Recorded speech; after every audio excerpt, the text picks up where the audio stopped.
दोस्तों, आज जो कहानी मैं आपको सुनाने जा रहा हूँ, वो एक ऐसे लड़के की है जिसने अपनी पहचान खो दी थी।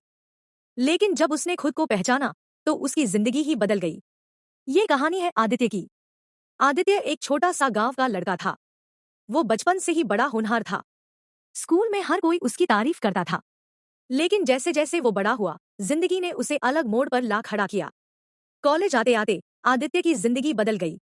पढ़ाई में ध्यान नहीं रहता, दोस्तों के साथ समय बर्बाद करता और धीरे धीरे उसने अपने सपनों को नजरअंदाज करना शुरू कर दिया।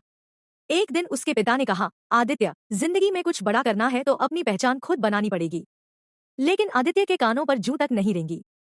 कॉलेज खत्म हुआ और आदित्य ने नौकरी के लिए कई इंटरव्यू दिए।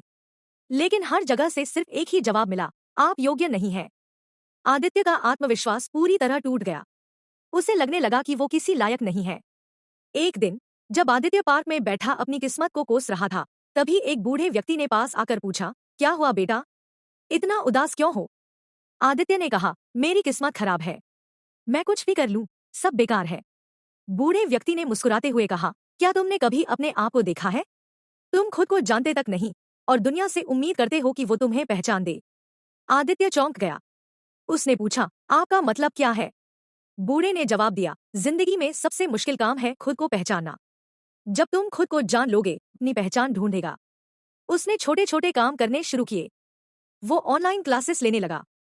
उसने दिन रात मेहनत की, अपने स्केच और डिजाइन सुधारने शुरू किए। धीरे धीरे उसने फ्रीलांस काम करना शुरू किया। शुरुआत में कम पैसे मिले, लेकिन उसका आत्मविश्वास बढ़ने लगा।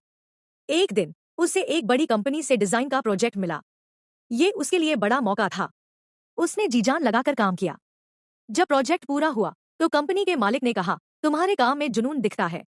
हमें तुम जैसे लोगों की जरूरत है। ये आदित्य की पहली बड़ी जीत थी। आदित्य ने सोचा, अगर मैं दूसरों के लिए काम कर सकता हूँ, तो खुद के लिए क्यों नहीं?